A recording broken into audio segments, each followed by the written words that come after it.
This is your 2 News Oklahoma Fantasy Football Forecast.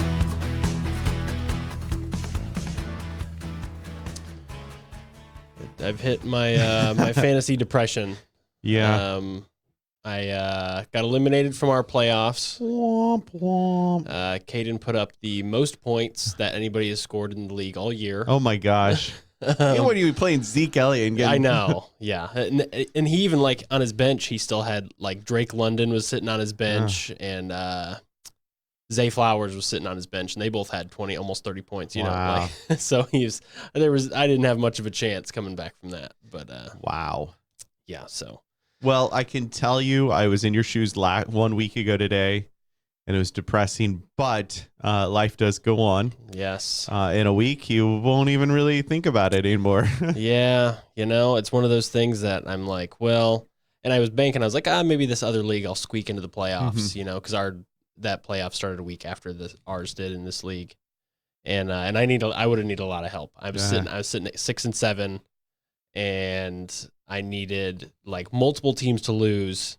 They all lost except for one, which went down to the wire last night when Raheem Mostert scored 13 points in like 2 minutes or a minute and a half or something. That's stupid. And that took me out. See, I just, you know, I think this year's taught me more than anything is that fantasy is 70% luck and 30% skill. Yeah. Because you have to have some skill to start some players, but then the rest, you know, is luck. And so, you know, it's like poker. You got the cards you're dealt with, and you kind of have to suck it up. Yeah, and it's one of the, like, this one really made me think about, like, in years past, I never really went back and thought about, okay, well, my draft kind of stunk, like, and that's why this happened. But this year, with our league, I overspent really early. Yeah. Got multiple injuries to those key guys, and then had no depth left. Sure. In my other league, I banked on Travis Kelce remaining the only viable tight end option. All of a sudden this year, everybody's got a tight end. Yeah, I know. Isn't that weird? This year was really good for tight end. Yeah. Because I had proposed my other league last summer to eliminate the tight end position. Yeah. Well, hey, now we got Trey McBride, Sam Laporta. Yeah. I mean, yeah, everybody's got one of these guys who's not only a pass catcher but a blocker and like the whole package at tight end. Where it used to be just like every now, like maybe like George Kittle would have a good year here and there. Like a Mark Andrews obviously is good, but outside of that top three, it was a huge drop off. And so this year I'd taken Travis Kelce with my number one overall pick, or not overall pick, but my number one pick. I think I was picking 5. And I could have had Tyreek Hill, but I thought, you know, I'll get Kelce because nobody else will get a good tight end. And then I was like, you know what? I'm going to pair Kelce with Mahomes. I got Mahomes the next round, and I was like, okay, I'll just fill in the spots after that. Yeah. And it looked fine at first. On paper, it was like, okay, you know, but Mahomes has had a down year. Right. And with that, you know, Kelsey's had a fine year numbers wise, but it's hit or miss. Yeah. You know, it's not worth the draft capital. Right. So it's been really looking back on my drafts with some regret here at the end of the season as I limp into the off season. Well, Ryan, you kind of now feel how I feel about weather. Okay. Yeah. You know, we look at all this data and it's right there in front of us and it looks good and you go with it and then the data sucks and you're kind of left holding the bag. That's how us meteorologists feel a lot of the time. And I don't think people really understand that because then you're like, you said it was going to snow. Well, I don't create the snow. Yeah. You know? So, am I scooting back? Am I on camera? Hey, how you doing? I'm Micah DeVito over here with the Italian thing. I don't even know. I don't see want his agent on the sideline. What? Was that my cousin Vinny or something? Right. It's just so bizarre. It is all. This season is bizarre. Can we say that? That's every week there's something like fairly non-football that's happening around the football. I mean, the first half of the season was very Taylor Swift, you know. Oh, yeah. But like this whole season has just had the football has been weird. The things outside of the football have been weird. Yep. You know.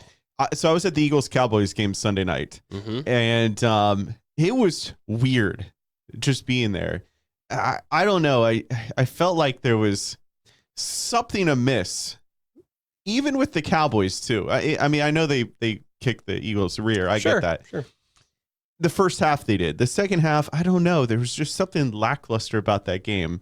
And I can't really pinpoint it. It's just weird to me. It was a weird game. Yeah. Like the Chiefs-Eagles game, that was fun. Yeah. And it was vibing and back and forth. Like there was some real competitiveness to it. Yeah. But I don't know if it was the turnovers that kind of just deflated everything Sunday night. Yeah. Like you're getting less of that like shootout feeling. Yes. It's more of just like this is kind of dragging on. Everybody's just kind of waiting for this to be over. Yep. Yeah, because we left with 6 minutes to go. Right. Because we knew it was over. Oh, yeah. And we, as being Eagles fans, we need to. We were doing the walk of shame. Oh, sure, yeah. Walking up the stairs. Yep. Like, every cowboy goes. Oh. Yeah. Yeah, screw you too. Oh wait, I didn't mean that, but So speaking of that game, me and Caden were talking on last week's show about the sort of the MVP race, and I was saying like while in years past you couldn't really trust Dak full time. Here we go. But, Sorry, I just had to say.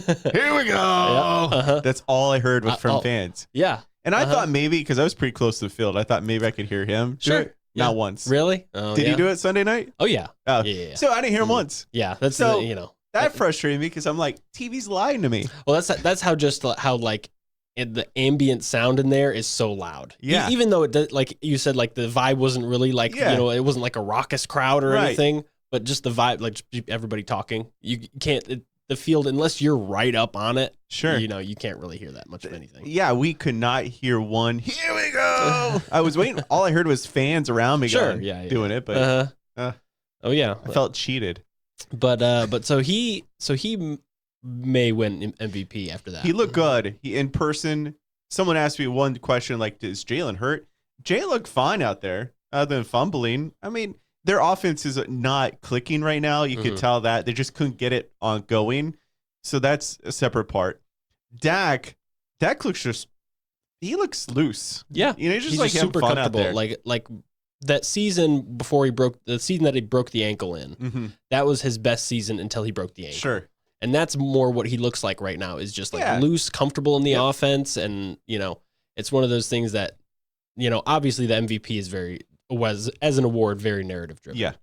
But he's also statistically, not so much like fantasy wise, he's putting up good numbers, but not like Josh Allen, type numbers. And so, but he's statistically at quarterback, all the advanced stats are like this year, this is the best quarterback in the league right now.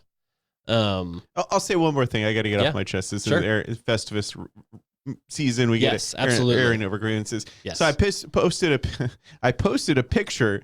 Say that 3 times fast. Of my family leading up to the Eagles Cowboys game, because we were like right next to the sideline. So it was really cool. I picture, and I said, "Go Birds," whatever. Yeah. And people came out of the woodworks, as they do on social media, and were like, "I will never watch you do weather again."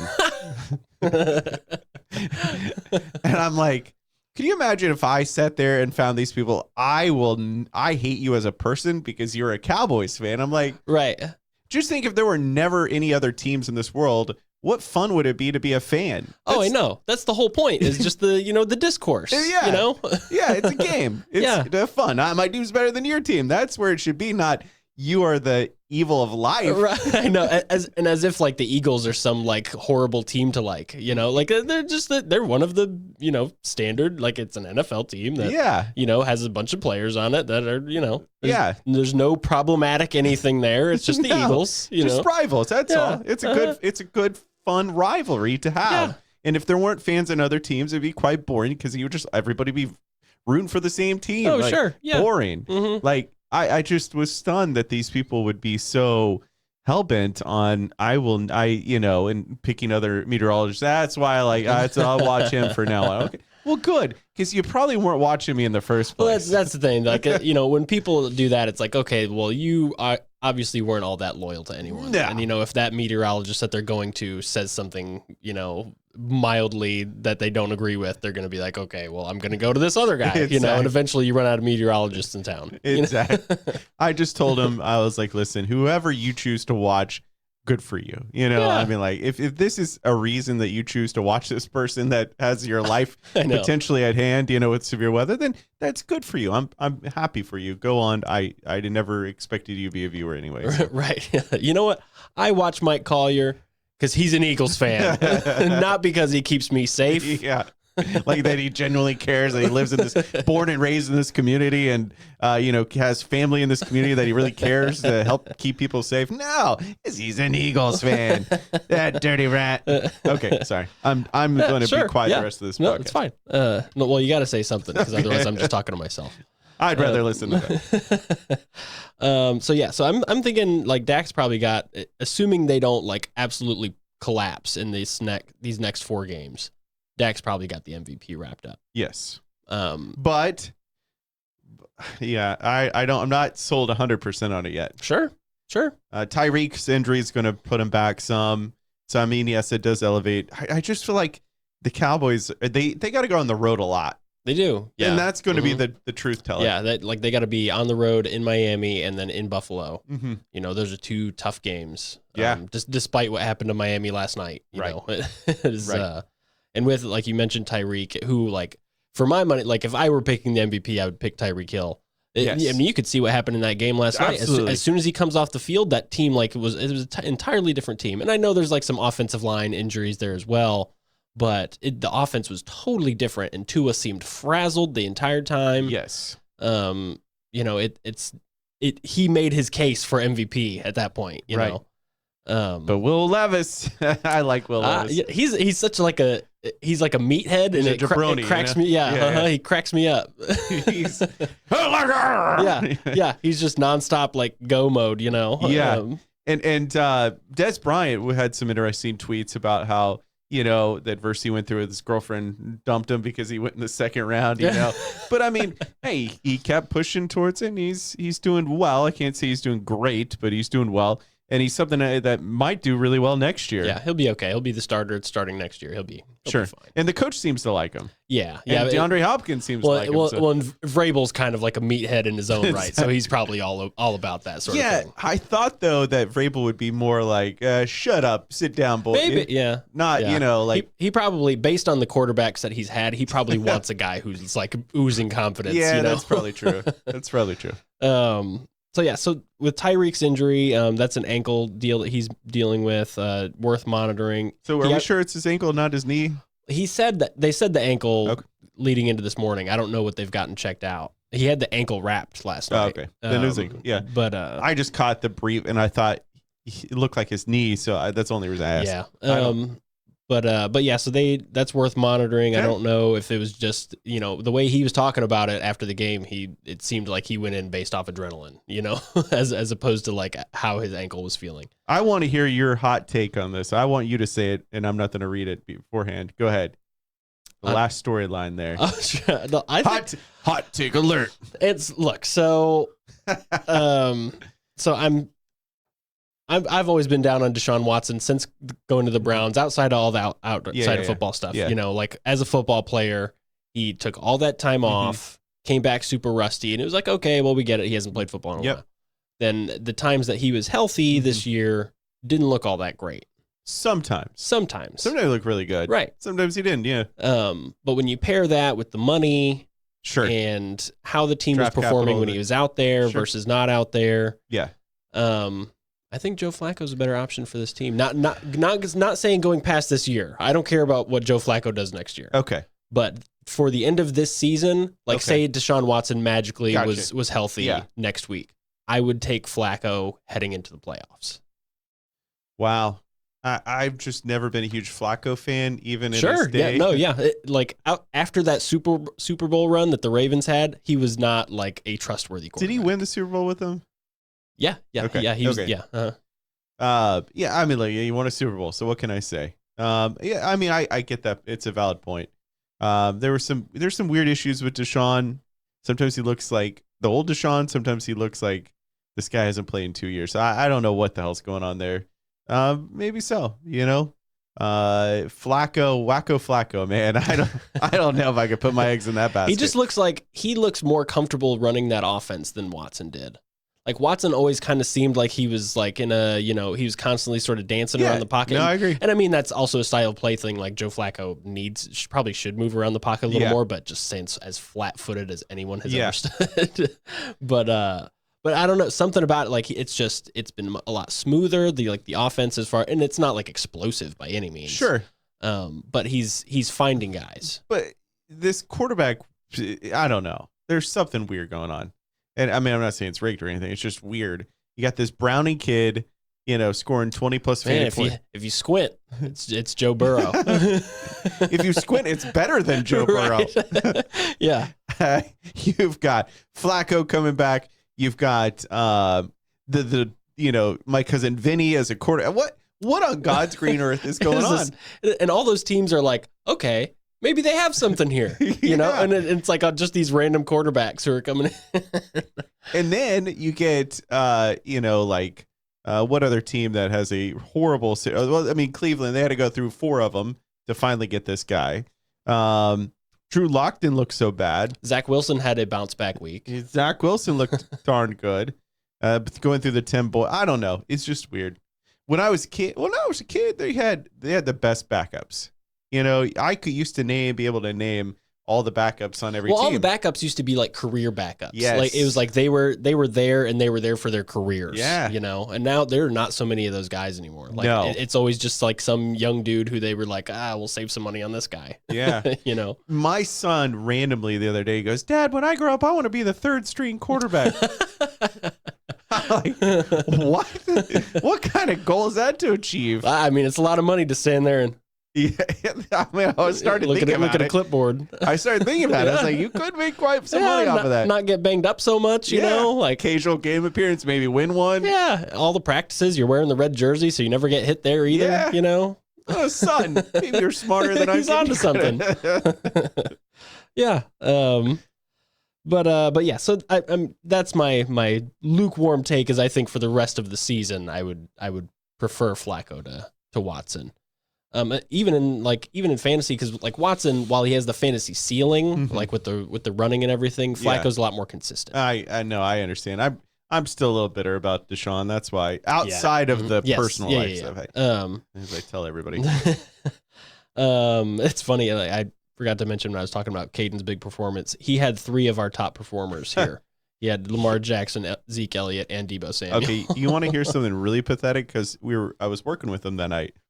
And I go, oh, man, Zeke's going off. He's like, I wonder if I started him tonight. He didn't even know he started him. Yep. I'm like, I should just eject you from the league now. Well, he had drafted him initially. Like originally he drafed him and then dropped him like early in the season. Okay. And then picked him back up just this last week when Ramondre goes out, Well, good for him. So yeah, so he's got a match up with Andy Brown next week. Or this week, I guess. Ooh, with Justin Jefferson supposedly playing. So we'll see. He's he picked up that chest injury early in that game for the Vikings, but they expect him to be back. The question there will be who's going to be the quarterback. Is it going to be Nick Mullins? Is it going to be Josh Dobbs? Mullins looked a little bit better than Dobbs last week, but that entire game was very hard to watch. Gotcha.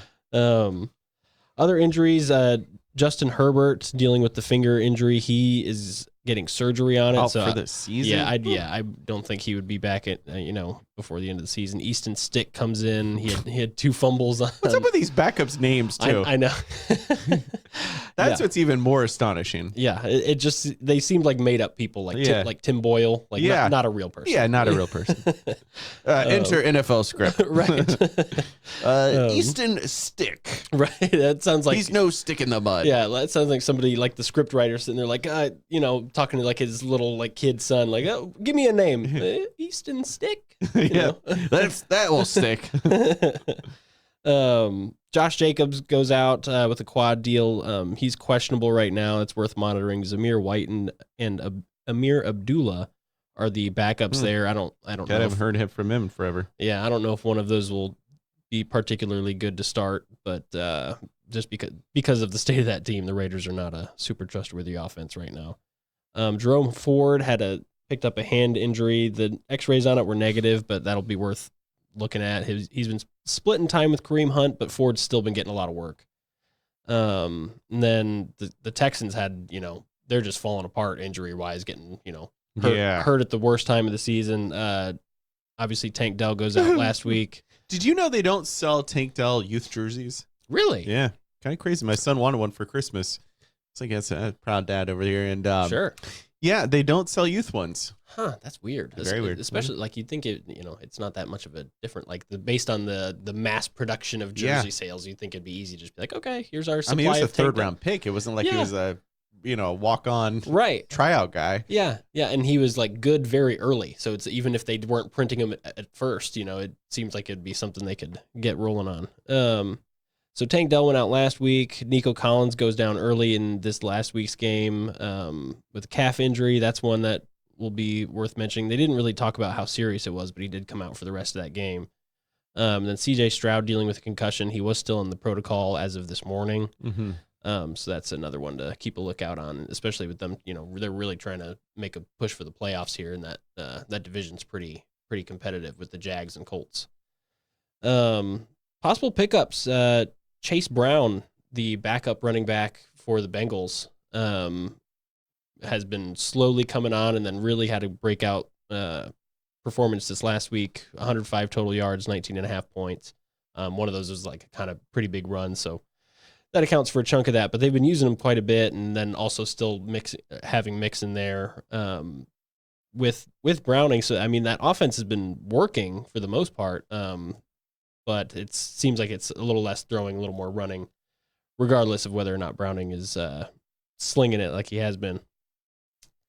And then we mentioned Zach Wilson. If you're struggling for a quarterback, he was pretty good this last week. They have I believe they play the Dolphins this week, who, Yeah. Yeah. Yeah.